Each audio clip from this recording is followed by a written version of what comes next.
Hello hi అండి. ఈరోజు మనము తోటకూర ఫ్రై చేసుకుంటున్నాము. తోటకూర ఫ్రైకి తోటకూర, ఎండుమిర్చి, కొంచెం కొబ్బరి పొడి, శనగపప్పు,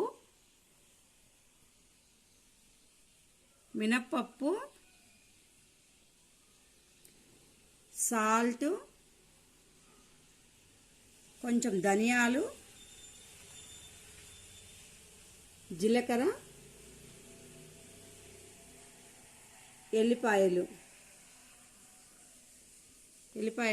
ఎక్కువ వేసుకోవాలండి, బాగుంటుంది. ఇప్పుడు మనం తోటకూర బాగా కడిగి సన్నగా కట్ చేసి పెట్టుకోవాలి. ఇప్పుడు ఎండుమిర్చి, శనగపప్పు, మినప్పప్పు, ధనియాలు, జీలకర్ర ఇవన్నీ ఆయిల్ లేకుండా రోస్ట్ చేసుకోవాలండి. లైట్గా రోస్ట్ చేసుకొని మిక్సీ పట్టుకోవాలి. ఇప్పుడు ఫ్రై చేసి చూద్దాం. పోపులోకి ఆయిల్. ఇప్పుడు తోటకూర ఫ్రైకి మనము ఎండుమిర్చి స్టవ్ వెలిగించి కడాయి పెట్టుకొని ఎండుమిర్చి వేపుకోవాలి. ఒక్కొక్కటి విడివిడిగానే చేసుకోవాలి.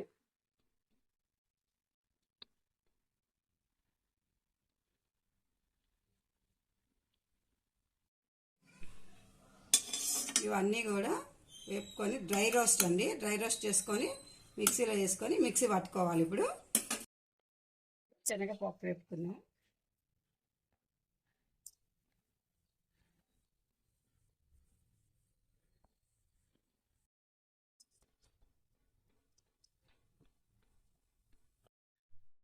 ఒక్కొక్కటి సపరేట్గా వేయించుకోవాలండి, ఎందుకంటే శనగపప్పు లేట్ అవుతుంది, మినప్పప్పు ఒకటి మాడిపోతుంటుంది, ఒకటి వేగదు కాబట్టి అన్ని విడివిడిగా చేసుకుంటేనే బాగుంటుంది.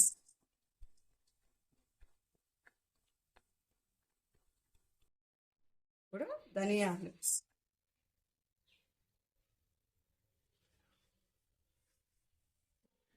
కూడా కొంచెం రోస్ట్ చేసుకొని ఇప్పుడు ఇవన్నీ కూడా దీనిలో వేసేసుకొని మనం మిక్సీ పట్టుకుందాము. మళ్ళీ ఇందులో వేసేసుకున్నామండి శనగపప్పు, మినప్పప్పు, ధనియాలు, మిర్చి అన్నీ కలిసి మిక్సీ స్టవ్ వెలిగించుకొని ఆయిల్ వేసుకోవాలి. ఆయిల్ వేసుకున్నాక కచ్చాపచ్చాగా దంచుకున్న ఎల్లిపాయలు వేసుకోవాలి. ఫస్ట్ ఎల్లిపాయలు వేగేటప్పుడు తోటకూర వేసుకోవాలండి.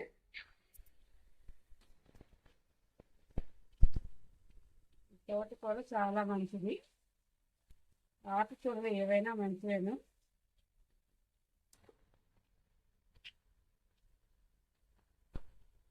ఎండుమిరపకాయలు, శనగపప్పు, మినప్పప్పు, ధనియాలు అన్నీ కలిపి మనం లైట్గా రోస్ట్ చేసుకొని ఆయిల్ లేకుండా మిక్సీ పట్టుకున్నామండి. ఇది తోటకూర ఫ్రైలో ఈ మసాలా వేసుకుంటే చాలా బాగుంటుంది. మీరు కూడా రెడీ చేసుకోండి, ఇది తయారు చేసుకొని చెప్పండి. మనం తోటకూర కడుక్కుంటాం కాబట్టి వాటర్ చాలా వస్తాయండి. ఆ వాటర్ అంతా ఇట్లా మధ్యలో ఆకు అంతా సైడ్కి తీసేసుకుంటే మధ్యలో వాటర్ అంతా ఇంకిపోవాలి, ఎందుకంటే వాటర్ వంపకూడదు. ఇందులో చాలా పోషకాలు ఉంటాయి కాబట్టి ఈ వాటర్ కూడా ఇందులోనే ఉడికిపోవాలి మొత్తం. ఇలా పెట్టుకోవాలి. ఇలా పెట్టుకున్నప్పుడు వాటర్ వెళ్ళిపోయి తోటకూర ఇట్లా అన్నీ అందులో ఉన్న వాటర్ మొత్తం ఇంకిపోయినాయి. ఇప్పుడు తోటకూర కూడా ఉడికిపోయింది. ఒక్కసారి కలుపుకొని ఇప్పుడు మనం చేసుకున్న మసాలాలు వేస్తున్నాము. ఎండుమిర్చి, శనగపప్పు, మినప్పప్పు, ధనియాలు, జీలకర్ర ఇవన్నీ ఆయిల్ లేకుండా రోస్ట్ చేసుకొని మిక్సీ పట్టుకున్నాము. ఇప్పుడు ఈ పొడి అందులో వేసుకోవాలి. ఇంతపాటు 2 స్పూన్లు కొబ్బరి పొడి కూడా వేసుకోవాలి. ఇది కొబ్బరి పొడి 2 స్పూన్లు.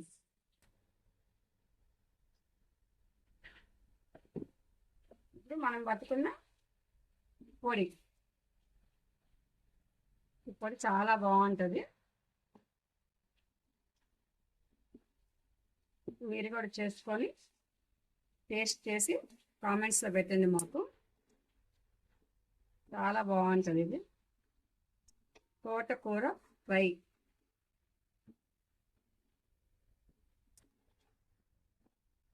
తోటకూర ఫ్రై నచ్చితే ఇది సర్వింగ్ బౌల్లో తీసుకున్నామండి.